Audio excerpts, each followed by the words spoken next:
근데 저는 일단은 트럼프란 사람이 어떤 사람인지 좀 설명을 해드리고 싶어서 이 책을 가지고 나왔습니다.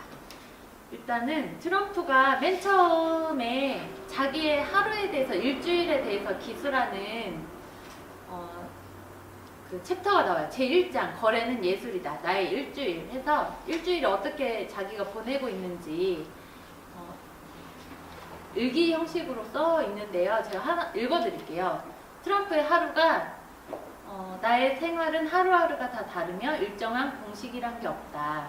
그러나 대략 매일 아침 6시쯤에 일어나서 1시간가량 조간 신문들을 본다. 사무실 도착은 대개 9시, 사무실에 오면 전화를 건다. 전화는 하루 평균 50회쯤 한다고 해요. 최고 100회 이상 할 때도 있다. 전화를 거는 사이사이에 적어도 10여 차례 이상 사람을 만난다.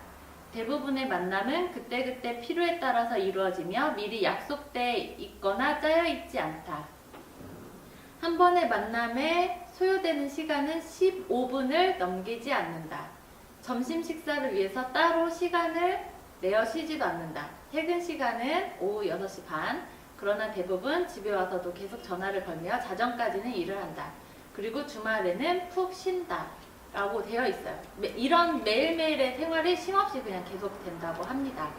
여러분은 어떻게 생활을 하고 계신지, 아마 대표님들 같은 경우에는 굉장히 바쁘게 사시는 분들도 계실 거고, 어떤 대표님들을 보면 맨날 골프 치시고 이런 생활을 올리시는 것처럼 보이게 SNS에 올리시는 분들도 계시고 해서 좀 궁금합니다. 근데 대략적으로 성공하는 사람들 보면 굉장히 바쁘게 살기도 하고 전화를 또 많이 하는 것 같더라고요. 트럼프의 사업 스타일 11가지 원칙을 소개를 해드리려고 하는데요. 이 중에 가장 배우고 싶은 원칙이 무엇인지 한번 생각을 해보세요. 일단은 트럼프는 크게 생각하라고 하고 있습니다. 나는 좀 여유있게 산다고 해서 만족하지 않았다. 뭔가 기념비적인 건물, 큰 노력을 들일 가치가 있는 건물을 짓고 싶었다. 크게 생각하기 위한 기본 요소의 하나는 집중력이다 라고 얘기를 하고 있습니다. 크게 생각하라는 그 자기계발서, 특히 부자 관련된 자기계발서, 부자를 연구한 사람들에 나오는 책에 보면 거의 크게 생각하라는 거의 공통점인 것 같아요. 그래서 피디님도 혹시 목표를 크게 잡고 계시나요? 항상 빅픽처를 그죠. 빅픽처를 그리고 계시나요? 네. 그리고 항상 최악의 경우를 예상하라 라고 되어 있습니다. 의도하지는 않았지만 거래를 할 때는 보수적인 입장을 취한대요. 즉 항상 최악의 경우를 고려를 합니다. 최악의 경우를 예상하고 있으면 막상 일이 닥치더라도 견뎌낼 수가 있다라고 74페이지에 나와요. 생각보다 되게 그 꼼꼼한 스타일이더라고요. 이게 이거 다음 거하고 연결이 되는데, 선택의 폭을 최대한 넓혀라 라는 원칙이 있다고 해요. 나는 또한 유연한 자세를 유지한다. 한 가지 거래에만 몰두하지 않고 한 가지 방식만을 고집하지도 않는다.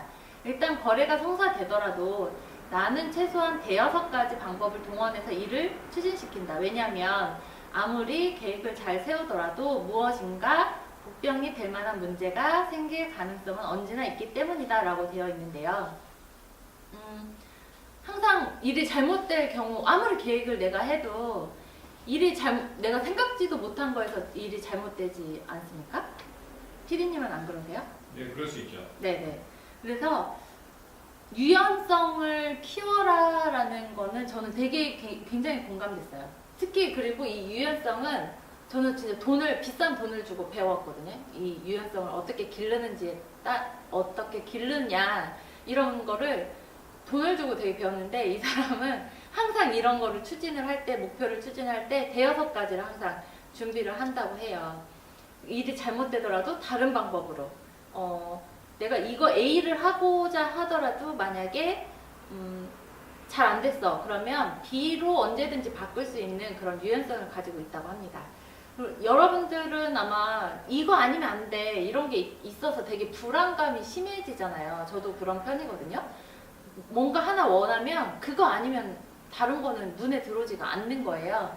근데 여러분 이 불안감을 좀 해소를 시키려면 항상 플랜 B, 플랜 C 이런 식으로 대안을 만들 것을 건의를 드립니다.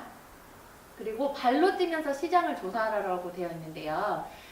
트럼프는 땅을 사고 건물을 사고 팔고 만들고 해서 돈을 번 사람이잖아요. 그래서 땅을 살 생각이 있으면 주변에 사는 사람들에게 학교는 어떤지, 도둑은 없는지, 장 보러 다니기는 편리한지 물어본대요. 내가 사는 지방이 아닐 경우에는 택시를 잡아 탄 뒤 운전사들에게 질문을 하기도 한대요. 그래서 묻고 또 물어서 의문을 해결한 뒤에야 결론을 내린다고 합니다. 트럼프가 이 책에서 계속 얘기하고 있는 게 자기는 전문가들이 분석한 거는 별로 잘 믿지 않는다고요. 자기가 직접적으로 발로 뛰어서 얻은 정보에 의거해서 자기 판단을 한다고요. 지금은 어떨지 모르겠어요. 지금은 이제 대통령이고 의사결정 해야 될 게 굉장히 많기 때문에 지금은 어떨지 모르겠는데 이 당시에는 직접 자기가 발로 뛰어서 부동산 거래는 그렇게 했다고 합니다.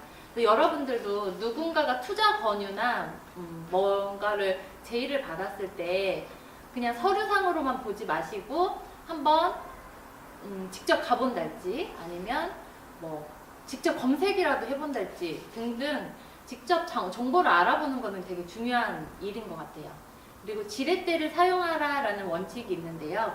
거래를 할 때 가장 나쁜 자세는 도저히 가망이 없다고 절망하는 일이라고 합니다. 거래에서 이익을 얻을 수 있다고 상대방을 설득을 시켜야 된다고 해요. 그래서 저는 이거 되게 중요하다고 생각을 하는데 내가 협상을 하잖아요. 어떤 사람하고 협상을 할 때 내가 원하는 거, 내가 좋은 것만 얘기하면 당연히 협상이 되지 않잖아요. 그래서 내가 좋은 거, 내가 마음에 드는 부분은 좀 숨기고 트럼프 같은 경우에는 그 물건의 안 좋은 점을 막 얘기를 하더라고요.